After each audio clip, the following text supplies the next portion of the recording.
নমস্কার সবাইকে, মামুন ডেলি লাইফস্টাইলে তোমাদের আরও একবার স্বাগতম জানাই। আমি মামুন চলে এসেছি তোমাদের সাথে একটা নতুন ব্লগ নিয়ে। তো আজ দেখো চিকেন এনেছে, অল্প করে চিকেনটা রান্না করবো। এদিকে চিকেনটা ধুয়ে নিয়ে এসেছি, মশলাটা কেটে নিয়েছি, দেখো এগুলো পেস্ট করে নেব। আর মাংসটা একটু ধুয়ে ছোটো করে নেন। তো এদিকে দেখো মাংসটা ধুয়ে ছোটো করে নিয়ে এসেছি, আর এদিকে মশলাটা পেস্ট করেছি। তো করে নিয়ে এখন আলুটা ভেজে নেব। আলুটা কাটা হয়ে গেছে আর একটা গোটা পেঁয়াজ দিয়েছি। তো এদিকে দেখো কড়াতে দিয়ে দিলাম তেল।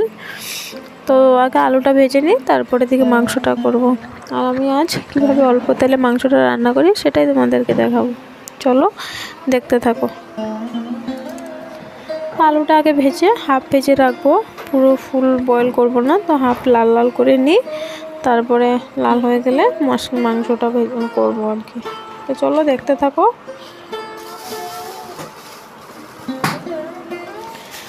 দেখো আলুটা উঠিয়ে নিয়েছি। তো কড়াতে যেটুকু তেল ছিল ওটুকু দিয়ে রান্নাটা করব। তো এদিকে মশলা দিয়ে দিয়েছি, মশলা ফোড়নে দিয়েছি গোটা গরম মশলা আর দারচিনি দিয়েছি, আর দিয়েছি এদিকে তেজপাতা দুটো।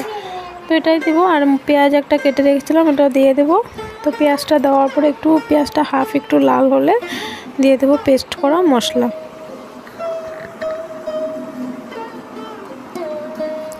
তো আমি তোমাদেরকে একটা কথা বলি, তো আমি যেভাবে এটা ডেলি রান্না করি ঘরে খাওয়ার জন্য সেভাবে তোমাদেরকে ভিডিওতে দেখাই। আমি রিচভাবে কোনো কিছুই তেমন একটা বানাই না এখানে, তো তোমাদেরকে তার জন্য বেশি দেখাই না। আমি যেভাবে রান্না করি সেটাই তোমাদেরকে দেখাই। তো ভালো লাগলে তোমরা সবাই আমাকে কমেন্ট করবে। তো এদিকে দেখো চিকেনটাকে ছোটো করে কেটে নিয়েছি। এদিকে মশলাটাও দিয়ে দিয়েছিলাম, পেস্টটা জিরে গুঁড়ো দিয়ে দিলাম, হলুদ, নুন, তোমরা তো জানো যা যা চিকেনে মশলা লাগে সব দিয়ে দিলাম। এদিকে চিকেনটা কষিয়ে নেব আস্তে আস্তে, স্টিম কমিয়ে কমিয়ে ঢেকে রেখে রেখে।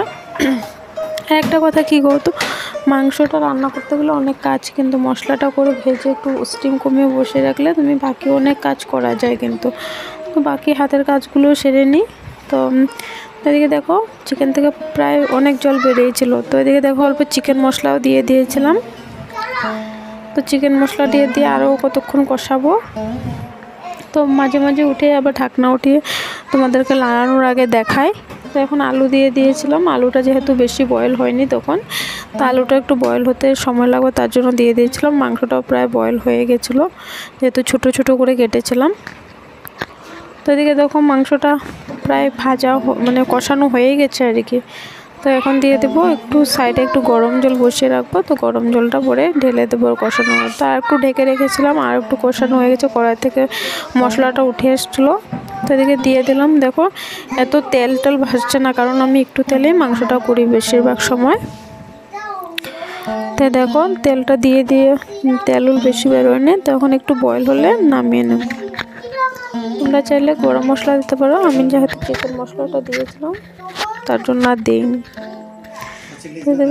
তো এদিকে দেখো চিকেনটা হয়ে গেছে। আজকের মতো রেসিপিটা এখানে শেষ করলাম। ভালো লাগলে একটা লাইক, কমেন্ট, আর যারা যারা সাবস্ক্রাইব করেনি প্লিজ একটু সাবস্ক্রাইব করে দেবে।